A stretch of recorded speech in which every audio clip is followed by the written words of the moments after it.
Oil કંપનીમાં આગ, 5 કામદારો દાઝ્યા। વલસાડની સરીગામ જીઆઈડીસીમાં આવેલી કંપનીમાં ધડાકા સાથે આગ ફાટી નીકળી। બાજુની કંપની સુધી આગ પ્રસરી। વલસાડ જિલ્લાની સરીગામ જીઆઈડીસી ખાતે ઓઇલ બનાવતી કંપનીમાં આગ લાગતા અફરાતફરી મચી છે। પ્રાથમિક વિગત મુજબ આગની ઘટનામાં 5 કામદારો દાઝી જતા સારવાર માટે ખસેડવામાં આવ્યા છે। આગના પગલે ફાયર બ્રિગેડની ટુકડીઓએ ઘટના સ્થળ પર પહોંચી આગ પર કાબુ મેળવવા પ્રયાસો હાથ ધર્યા છે। વલસાડની સરીગામ જીઆઈડીસીમાં ઓઇલ બનાવતી ઓલકેમ કંપનીમાં આજે સાંજે 7 વાગ્યાના અરસામાં ધડાકા સાથે આગ ફાટી નીકળી હતી।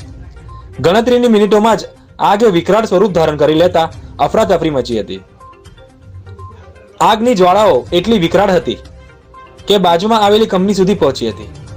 ઘટનાના પગલે ફાયરની ટીમે ઘટના સ્થળ પર પહોંચી આગ પર કાબુ મેળવવાનો પ્રયાસ હાથ ધર્યો છે।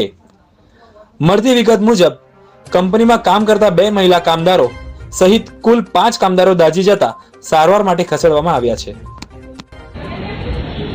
સર, શું ઘટના બની હતી, કઈ કંપની છે અને હાલ શું સ્થિતિ છે? ઓઇલ કેમ ઇન્ડસ્ટ્રીઝ લગભગ સાંજે 6:55ની આજુબાજુ એક બ્લાસ્ટ સાથે ફાયર લાગ્યો હતો અને એની અંદર મેઇનલી ઓઇલ પેકિંગનું કામ ચાલતું હતું, જેની અંદર 5 ઇન્જરી થઈ છે। એમાં 2 લેડીઝ છે, 3 જેન્ટ્સ છે। એને ભીલાડ શ્રીજી હોસ્પિટલમાં દાખલ કરેલ છે અને અત્યારે ફાયર ફાઇટિંગનું કામ ચાલુ છે। વલસાડ જિલ્લાના મેક્ઝિમમ બંબાવાલા અહીં હાજર છે અને અત્યારે આજુબાજુની ફેક્ટરીમાં ફાયર ના લાગ્યો કારણ કે બંબાવાળાની કુશળતાના લીધે, અને ફક્ત હવે ફેક્ટરી પૂરતું જ છે અને શોર્ટ ટાઈમમાં એ કવરઅપ થઈ જશે એવું લાગે છે।